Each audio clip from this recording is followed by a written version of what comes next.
Welcome aboard. You're listening to Flight Plan Quick Consults, your go-to podcast for veterinary insights that are fast, focused, and designed to elevate your practice. I'm your host, Brenda Medina from Encore Veterinary Consulting. Whether you're between appointments or heading into a strategy session, we've got takeoff-ready tips, tools, and takeaways to keep your team soaring. So buckle up and let's chart today's course to staffing realities in 2026. Today's panel includes Tiffany Consalvo, Amy Bronze, and Michelle Winter. Tiffany, tell our listeners a little about yourself. Hi, I'm Tiffany Consalvo. I have been a lifer when it comes to vet med. So I've worked in every position when it comes to, well, every position but a veterinarian, I should clarify, and a very poor technician at best, but I did restrain and draw some blood here and there. Since that, though, I spent my time as a hospital administrator. I worked with a great owner partnership in Pennsylvania for about 12 years, where we grew that practice from really three exam rooms and a few doctors to a great big practice with 8 to 9 exam rooms and 7, 8 doctors and a large team. And so got to do that for a really long time. I've been an educator when it comes to Patterson. I've worked with Zoetis and really partnered with them to bring disc communication and other learnings available to practice leaders. And then I've been working for the last 2.5 years with Encore Vet Group as the Director of Practice Leadership and Operations, where I currently reside. Thanks for being with us today, Tiffany. Next up is Amy Bronze from Baltimore. Hi, I'm Amy Bronze. I am the current hospital administrator for Everhart Veterinary Medicine, a multi-location, privately owned practice. I've been there for 28 years, started as a CSR and worked my way through every role also, except for DVM. Um, Became one of the first registered technicians with our practice, and then went back and taught for the only tech school in Maryland for about 5 years. And now I just work hand in hand with Dr. Goodman, our owner, on strategic planning, KPIs, and growth overall. Excellent. And then there's my fellow Georgia resident, Michelle Winter. I'm from Georgia, but we are both Georgians. Yes, I'm Michelle Winter. I'm the Vice President of Operations at Encore Vet Group, where I am responsible for our 55 practices that are kind of scattered mostly on the East Coast in the Ohio central part of the country and out west as far as Colorado. But I'm like Tiffany and Amy in that I'm a lifetimer in this profession. I've worked every position except for DVM. And prior to coming to Encore, I had a large education focus where I built out the Patterson University series. So Thank you for being here, all of you. Let's dig right into staffing realities for 2026. And Tiffany, I'll begin with you. Our first question is, what staffing benchmarks still matter, and which ones should we stop chasing? I like this question because I feel like there's tons of KPIs, and sometimes I'm a numbers person, so I can get lost in the numbers. I really enjoy them. But if I had to pick just a couple that would tell me am I on track or off track, I would probably pick staff as a percentage of revenue. So total staff labor as a percentage of my revenue. And then I would also calculate that out to the hours that need to be like scheduled. And so I would take that to my practice leader so they knew how many hours to schedule, because I can remember sitting there as a practice manager many times and then they like, you're in charge of the schedule. I'm like, great, I'm going to give all of my friends all of the hours that they want to work, right? That's what we all think. And that's not actually what happens. But I had no idea early on that how impactful that was, like putting people on paper and then how many revenue dollars I needed to actually support those people. And so I think if you could start early with some of your leaders and show them the impact that they're making by putting those schedules together and giving them a target budget and then showing them that kind of like total staff labor and percent of revenue, those can be really, really impactful KPIs. And a really great learning experience for a new leader because again, I had no idea starting out, and I did my best to just kind of make sure I had people in the practice, but not sure what that really meant to the practice until later.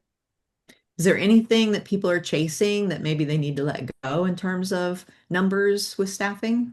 Yes. I think so. I would get rid of the staff to doctor ratio if I could. And because I feel like that, I don't really care how many team members you have if you're bringing enough revenue in to support them. And so this need to have so many staff per doctor, I don't know that is appropriate and it doesn't speak to all the different cultures. So if I have a high touch practice and they want to have 6 people to every one doctor because that's what they need to deliver that high touch care, then so be it. Your prices are going to be impactful enough to support that, I would hope. And if they're not, then we can talk about those efficiencies in the other podcasts that you shared, Brenda. And we can put some of those things in place so that they can be a little bit more efficient to support that team. I also have seen doctors that are very hands-on and that are comfortable being hands-on in the exam room and doing some of that technical work. It's not my favorite like suggestion, but I could look at them on paper and say they're still really profitable and that's what that team needs. And maybe their doctor to staff ratio is much smaller. I think it also depends on, are you a 1 doctor practice? Are you a 10 doctor practice? And there's different ratios there. So that notion, and I think this is kind of speaks to that notion that we need to be like everybody else. I think actually we should just lose that mindset and be who we are and do it really, really well. If you're profitable, you're making over 20% of profitability in your practice. That over is probably going to be a good benchmark to follow. And if you're not, we could go back and tweak those buckets. But if your buckets are held tight, I don't really care how many staff you have to hit your revenue. So I think that's one I would probably lose. Nice insight. Passionately lose. Okay. Amy, what are your thoughts? Again, that was a good question. For us, we struggle with this every week in our leadership meetings. Like I said, we have 3 different practices, and they are 3 very different practices. Our main location is more than 3 times the size of our other 2 locations. So I'm going to start off with agreeing with Tiffany. One of the benchmarks that we are trying to stay away from and sort of coerce our owner that we also don't need to follow that support staff to DVM ratio. Just because, again, you're looking at the abilities of the doctor, the abilities of the team, the size of the building, where your teams are focused. It's, to me, is just an irrelevant number. Do I want a 10-to-1 ratio? No. But at Cross Keys, we're good with a 2-to-1. At Brooklyn, it's like 6-to-1. And that's okay as long as our finances are matching that growth. The ones that we do look at, we used to be very financially looking at, pharmacy revenue and stuff like that. And over the past few years with Chewy and all these online platforms, we noticed that looking at this revenue is important, but it shouldn't be one of our leading KPIs or benchmarks because we can't compete with these big box places. So we've sort of changed some of our benchmarks into more of that customer service because that's what's going to keep people coming back and then maybe trust us more too. You know what? I'm going to get my preventative from Everhart because I trust them. So we look more at, customer return rates. We look at compliance. We look at overall client satisfaction. We send surveys out after every exam through our software. And it's sort of like, if you build it, they will come. If we build that trust and we're taking care of our clients and our team and looking at those benchmarks, these financial benchmarks are going to follow suit and they are going to skyrocket. So that's sort of the direction that we head in. We still look at those key KPI financial numbers, but it really plays hand in hand with how we are treating our staff and our clients. Excellent. So, Michelle, what staffing benchmarks still matter to you, and which ones should we stop chasing? Well, I'm going to play the card a little differently than Tiffany and Amy did on the doctor to staff ratios. I know why that one's wanting to be set aside, and it's also shifting because technology is helping to boost the productivity and workflows in our practices, which can mean it takes less human time to do something. Okay. Now, that being said, I don't think it's the primary benchmark to pay attention to. I still use doctor to staff ratio to kind of prove or disprove something else. What I mean by that is, like, if I've got a doctor productivity issue, I've got a doctor, maybe they're not producing salary or whatever, I am going to want to know what is the support staff around them? Is it enough? Is this a doctor problem or is this a support staff problem? I still have to look at it, but it's really more of a sort of a secondary number that I look at.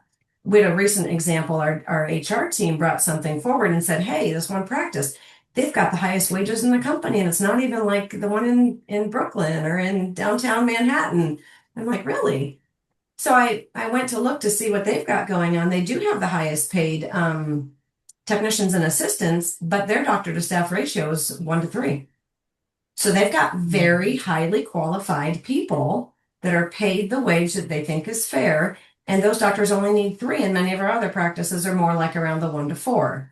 So I use it more as a secondary part than to just, I don't want to throw it away because it does mean something to me frequently, actually, when I look at it. The other one I look at now is also, I have a hard time separating staff costs as a standalone from doctor costs and just humans. So I like to think about what is the total human cost of running this practice and getting clients and patients what they need. And what I mean by that is I put doctors and staff together. So wages all go into one bucket. I like to see that at around 40% of revenue or less. That also kind of coincides with using doctor to staff ratio as the secondary, not the primary data point to look at, because you may end up with one doctor producing $2 million with a support staff of 6, and that's fine. The staff in that case probably cost more than the doctor, and that's okay, because together they're doing all the things that they should. So for me, I don't think about it as what's right or wrong or new, or new way to look at it the old way. I think these have to be pliable metrics by which we determine the lens we're looking through and then just pull in and have available to us the KPIs that we need to answer the question at hand. I really like that response because, I always have to remind clients that, like you said earlier, Michelle, benchmarks are a median, and we want to try and be better than the median, and we really have to look at our unique situations. So thank you for that. Amy, I'm going to start with you on this one. If I'm a practice owner, how do I align doctor and support team schedules so that neither group burns out? Again, we're looking at the efficiency of the team and having a good match. Do I want a green vet student or new grad coming in and putting them with one of our technicians that just became a vet assistant from that ACT level? Not a good match. So it does require a lot of strategic sort of matchmaking and looking at the strengths of the doctors and the strengths of the support staff, and finding that healthy balance is a big thing. One of my biggest things is, just like Tiffany mentioned, being prepared for your appointments, looking, what do I have coming in? Let me get these vaccine readies. I really encourage my doctors and my technicians to sort of huddle before their appointments and get a game plan and be able to work with each other so that they're both, or all 3 of them, however many, are on the same page. They're all critically thinking and they're all well prepared for what's coming in. So that when there is that surprise appointment, which there always is, there is not that frantic feeling because they're so overwhelmed. They have met, they have a game plan, they're ready to go, and they are at that sort of same expectation level and training level of being able to handle these scenarios. So for us, the really big thing is making sure that they are a well-matched team. Excellent. Michelle. I have a similar question, I think, answer to as Amy did. And I think the matchmaking of the team that's scheduled to work together is critical. And that comes with knowing your team, knowing, the quirks of your doctor. Every doctor has quirky needs, and we can meet them where they are. But I also think aligning on responsibilities. So if, for example, if we've got the doctor team consists of, obviously there's going to be a CSR at the front desk, but if the immediate surrounding team around the doctor, I'll use the example from my last answer, this 1 to 3 doctors to staff ratio, it's 1 CSR, it's 1 assistant, and it's 1 technician per doctor. each person on that team has got to be crystal clear on what their responsibilities are in the workflow so that everybody gets to, move together, not one person carrying the weight of unexpected scheduling disruptions and things like that. So job descriptions and training to meet the needs of your workflows are going to be really important. I will also say that I believe the float position is still very, very relevant and needed because when one part of the practice swells, sometimes the front desk is going crazy. Meanwhile, nothing's flowing through to the exam rooms because the front desk is in an uproar. Okay, well, somebody from the back can come help the front. I still think those types of float positions are really, really helpful for buffering individual work schedules as well as just the daily flow of appointments.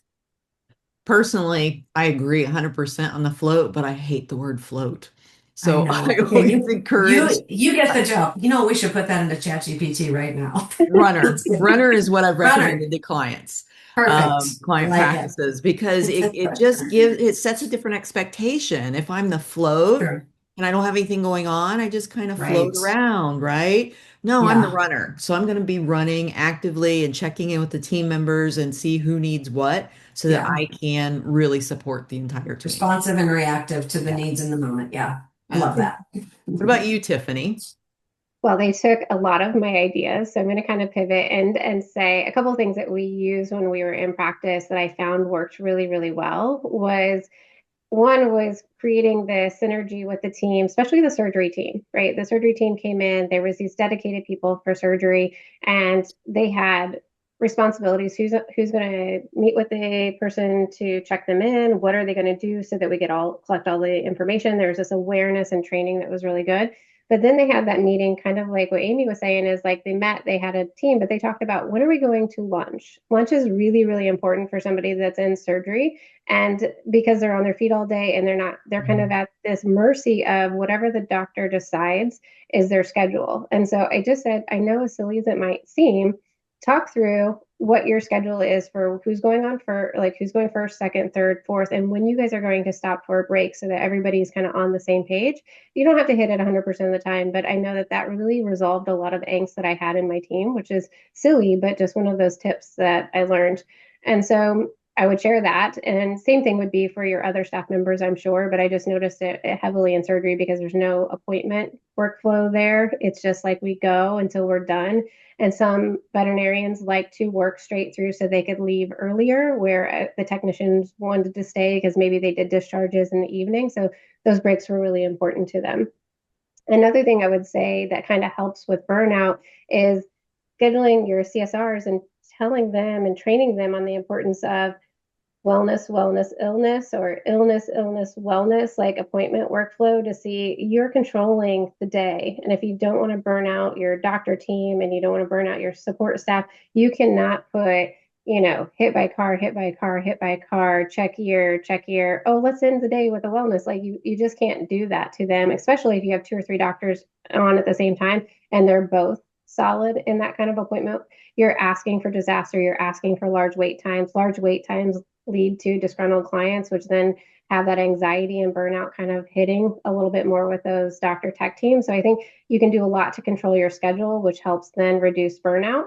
And the last thing I would say that we've done that worked really, really well was communication training. And so, I'm, certified in DISC. And so I tend to talk about DISC communication training, but there's tons. There's predictive index, there is Enneagram, there's all of these tools. Pick one for your practice, go through it and learn communication styles, because not because you have to set your teams up so that they are compatible, but so that everybody can kind of understand each other a little bit more. Somebody that needs a lot of details that you give them no details might be really difficult for them. And then they might take charge by giving you orders because they are detail and checklist, not because they don't trust you. And so there is this huge awareness piece that comes from understanding each other's communication styles that I think goes a long way to reducing some of that burnout that happens in teams. So those would be kind of my 3 tips. Thank you. Thank you all. Those are great tips. What walk away with is veterinary medicine is truly a team sport, and schedulers should be better matchmakers. So thank you for that. And thank you for flying with us on Flight Plan Quick Consults. If today's insights helped you climb to new heights, be sure to subscribe, leave a review, and share this episode with your crew. Until next time, keep your mission clear, your team aligned, and your practice soaring.